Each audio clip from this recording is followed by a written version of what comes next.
We've already had President's Day. This is our program called President's Night. Oh, but on President's Day, I hope you got a good bargain. How much did you pay for your president? Okay, now to President's Night. Actually, I did this some time ago. I think it appeared in The Voice, but the voices got very hoarse, and the voice is very old today, and it's gotten hoarse, and it's barely readable.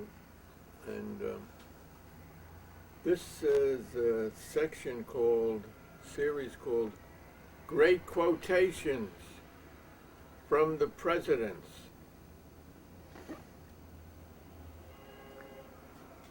And we'll start with the first president. Remember him, George? What was his name? I think he was named after a city. He was named after the capital. Washington, right. George Washington, who was the first president. He was also reputed to be the richest man in America. His wife owned half of the state of Kentucky. He also owned 216 slaves, and he was a wonderful fighter for freedom, except for certain people that were not free. But he did do one thing. He, contrary to Jefferson, another great president, upon his death in his will, he freed the slaves. Jefferson, the great liberal, didn't have that in his will. Maybe because too many of the slaves were his own children. But then he didn't want to be separate. He didn't want his family to be separated. That was probably the reason he didn't free his slaves. So here's the great quotation from George Washington. Government is not reason, it is not eloquence, it is force. He proved that in his conduct of the war, for instance. He hung certain deserters to teach them a lesson. And he also, was that him? No, that was Lincoln. And he did that in Cambridge, glorious Cambridge. So somehow the people who fought in the war, there's a whole theory that I sort of believe that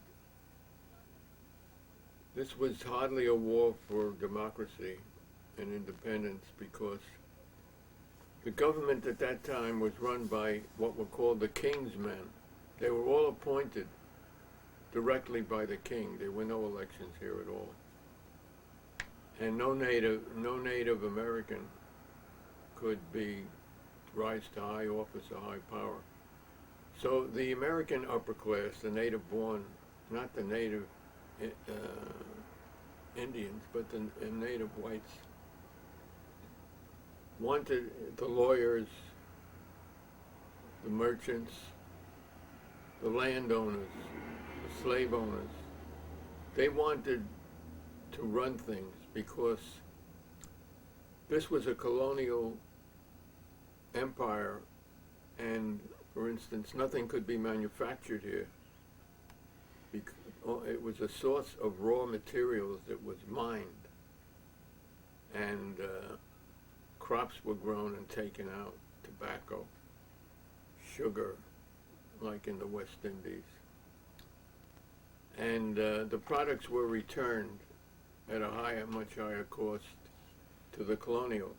I think it was called mercantilism, a very good system, still in effect in many parts of the world. Now, The second president was John Adams, and his quotation is, "The moment the idea is admitted into society that property is not as sacred as the laws of God, and there is not a force of law and public justice to," by the way, justice, Kropotkin had a four-word definition of justice. Justice. Organized vengeance called justice. Okay. But not a force of law and public justice to protect it, anarchy and tyranny commence. The third president's name was Thomas Jefferson. This is his self-composed epitaph engraved on his tomb. Here was buried Thomas Jefferson, author of the Declaration of Independence, of the Statute of Virginia for Religious Freedom, and the father of the University of Virginia. Didn't say who the mother was. Notice he omitted the incidental fact that he was the third president of the United States of America. I wonder why. Well, maybe it isn't that important. Wasn't. Small, powerless country. Hadn't conquered anybody but some Indians. It did exploit slaves. It was worth, he should have been proud of that. James Madison, number 4. Now this is very prophetic and pathetic. A universal and perpetual peace. It is to be feared, is in the catalog of events which will never exist, but in the imagination of visionary philosophers or in the breasts of benevolent enthusiasts. What an optimist. Unfortunately, at least as far as the U.S. was concerned, let's say Costa Rica doesn't have an army, so there's a beginning. 5, James Monroe, 1817, his inaugural address. The heart of every citizen must expand with joy when he reflects how near our government has approached to perfection. The Monroe Doctrine, which succeeded in keeping Latin America, a few hundred million people in America, in the United States' thrall for hundreds of years. Somehow a lot of Latin Americans don't think the Monroe Doctrine is so wonderful. Now, number 6, John Quincy Adams, his diary of June 4th, 1819. He sort of got it right. I am a man of reserved, cold, austere, and forbidding manners, my political adversaries say. A gloomy misanthropist, and my personal enemies, an unsocial savage. I think maybe he got it right. Got it right. Number 7, Andrew Jackson, the great American hero, general. He fought the battle. He wrote the song "Battle of New Orleans." He fought the song. No, he fought the Battle of New Orleans, which was a battle which was fought with some loss of life after a peace treaty had already been signed. Only it took like weeks for the information to get to North America from Europe, I guess, where it was signed. So who was able to vote for these early presidents? Oh yeah, who was able to vote? I'm glad you brought that up. Almost nobody. 10% of the American population was able to vote for the Constitution. You had to own, Property. yeah, and slaves were property, so a lot of slave owners could vote. You had to be what color? White. Yeah. We probably couldn't even vote. You couldn't be a Woman. woman and Indian. oh yowza. You could not be a black man or woman or child. Well, at least the line at the voting booth wasn't too long, I guess. Yeah, I think they used to pay you off in liquor, the people who try to bribe you. So Andrew Jackson is always presented as a military hero. Yeah, he was a military man because he was the first one to dispossess whole tribes of Native Americans, pushed them west, till they got to the Pacific even, it happened. So that's the great Andrew Jackson. Also, he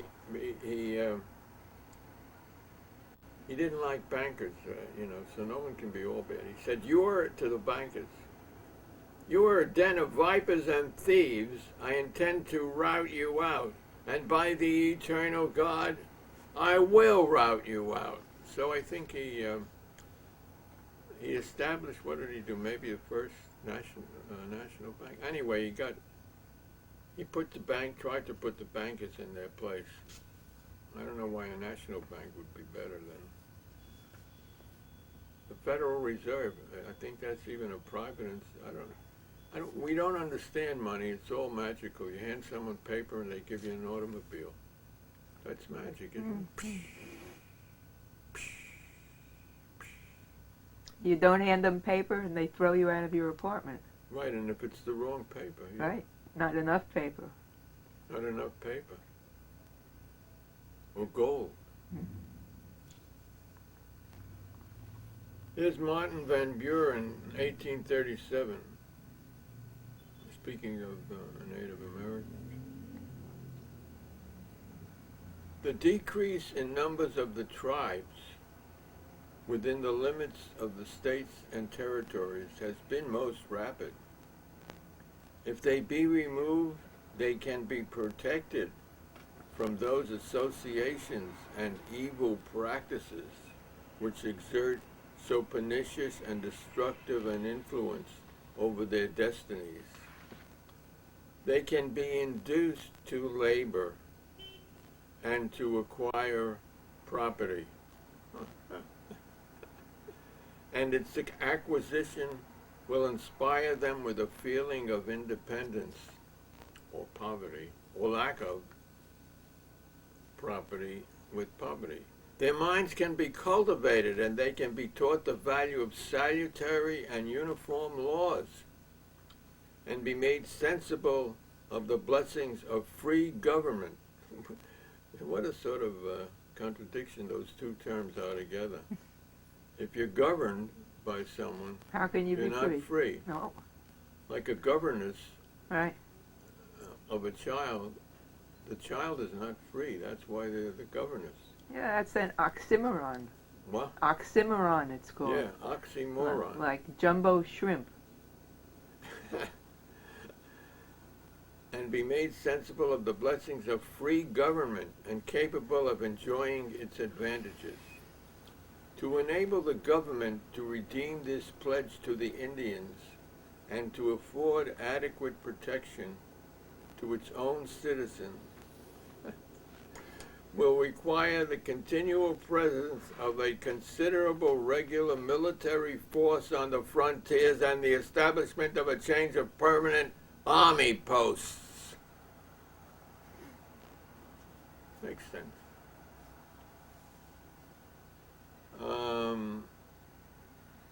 William Henry Harrison, number 9, inaugural address.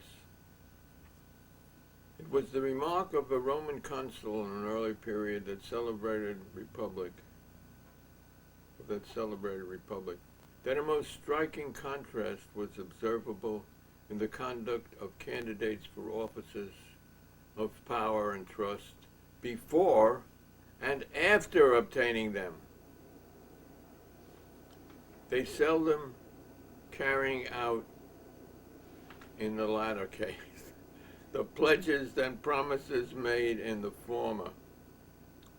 However much the world may have improved in many respects in the lapse of upward of 2,000 years since the remark was made by the virtuous and indignant Roman, I fear that a strict examination of the annals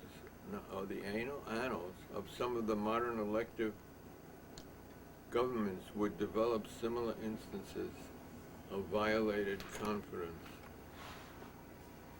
But the lapse of a few months will confirm or dispel their fears about me.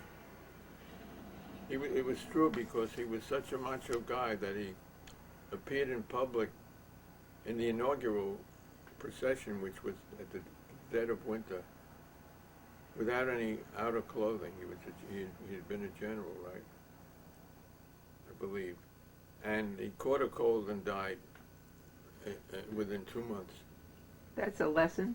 That was a lesson. Let's have some Yeah. illustrations about elections, All right. since we're dealing with the greatest elections of all, right?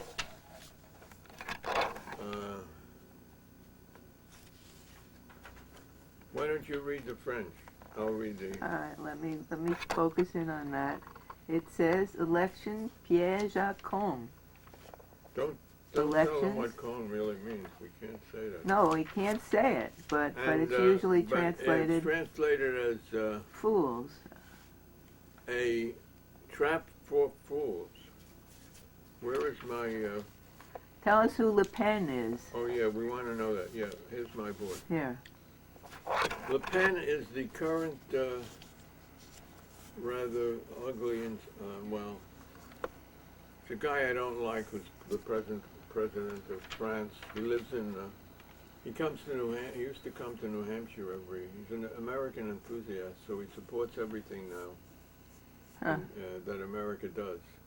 Uh-huh. And Penn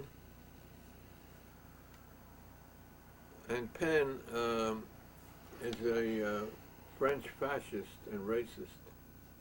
So you vote for Sarkozy and you get Penn. Hmm. They're allied. And the other side says a president of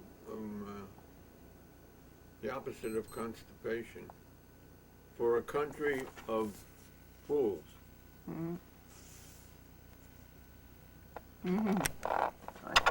Let me get a better picture of that. What? I didn't get a picture of what it says on the bottom, the marching. Oh, you can read it, I think, but a country of fools together with an expletive that we won't repeat. Oh, okay. In English. Right, we can't say that, right. Now, speaking of Americans,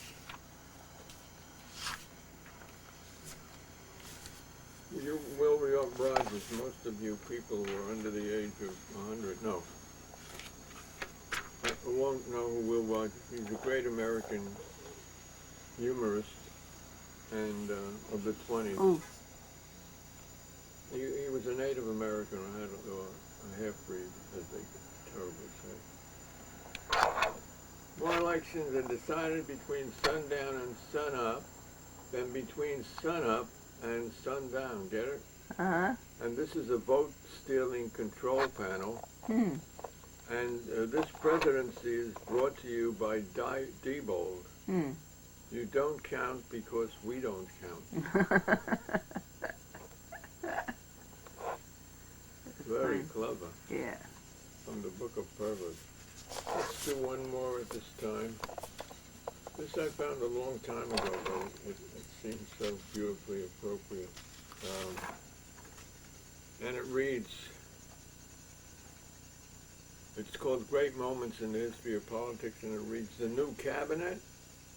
Well, this was from Simplicissimus, German paper in 1928 by Thomas Theodor Heine.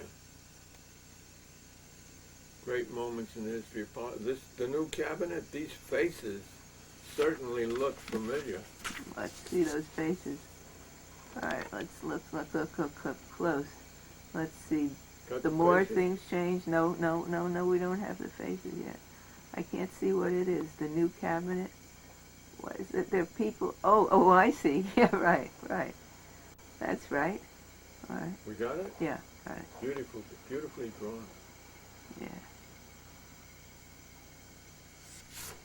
Okay, A lot of moonshine. all right. Well, let's go back to the words. How much time do we have? About 8 minutes. All right.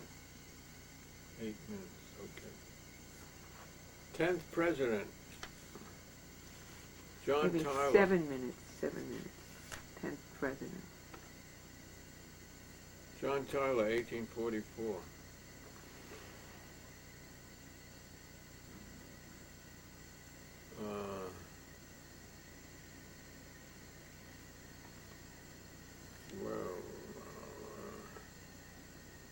He's praising the election process. The great objection which has always prevailed against the election by the people of their chief executive officer has been the apprehension of tumults and disorders which might involve and ruin the entire government. The great moral spectacle has been exhibited of a nation approximating in number to 20 million people, having performed the high and important function of electing their chief magistrate for the term of 4 years. That sounds like a prison term, doesn't it? Term. Without the commission of any acts of violence or the manifestation of a spirit of insubordination to the laws. Vast multitudes have assembled from time to time for the purpose of canvassing the merits and pretensions of those who were presented for their self-interest. I wonder what his pretensions were. But no armed soldiery has been necessary to restrain with proper limits the popular zeal or to prevent violent outbreaks. Not yet, right? All right, let's finish this section with James Polk, Message to Congress, July 6, 1848. While the war, this is the Mexican War, remember that war, has been conducted with great humanity and forbearance and with complete success on our part, the peace has been concluded on terms the most liberal and magnanimous to Mexico. New Mexico and Upper California have been ceded by Mexico. Here's what I added. This included all of present-day California, Nevada, and Utah, almost all of Arizona and New Mexico, and parts of Colorado and Wyoming. In addition, the treaty legitimized the acquisition, in quotes, of Texas. It reduced the total territory of Mexico by 2/5 and almost doubled the size of the United States. Let me repeat this part.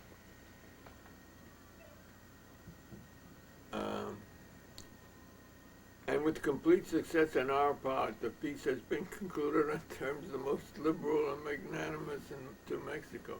There were Americans that wanted to get all of Mexico too. There still are. New Mexico and Upper California have been ceded by Mexico to the United States and now constitute a part of our country, embracing nearly 10 degrees of latitude, lying adjacent to the Oregon Territory and extending from the Pacific Ocean to the Rio Grande. A mean distance of nearly 1,000 miles, it would be difficult to underestimate the value of these possessions to the United States. They constitute of themselves a country large enough for a great empire, and their acquisition is second only in importance to that of Louisiana in 1803. Rich in mineral and agricultural resources, with a climate of great salubrity. They embrace the most important ports on the whole Pacific coast and the continent of North America. The possession of the ports of San Diego and Monterey and the Bay of San Francisco will enable the United States to command the already valuable and rapidly increasing commerce of the Pacific. Commerce. The number of our whale ships alone now employed in that sea exceeds 700, requiring more than 20,000 seamen to navigate them, while the capital invested in this particular branch of commerce is estimated at not less than $40 million. The excellent harbors of Upper California will, under our flag, afford security and repose to our commercial maritime. And American mechanics will soon furnish ready means of shipbuilding and repair, which are now so much wanted in that distant sea.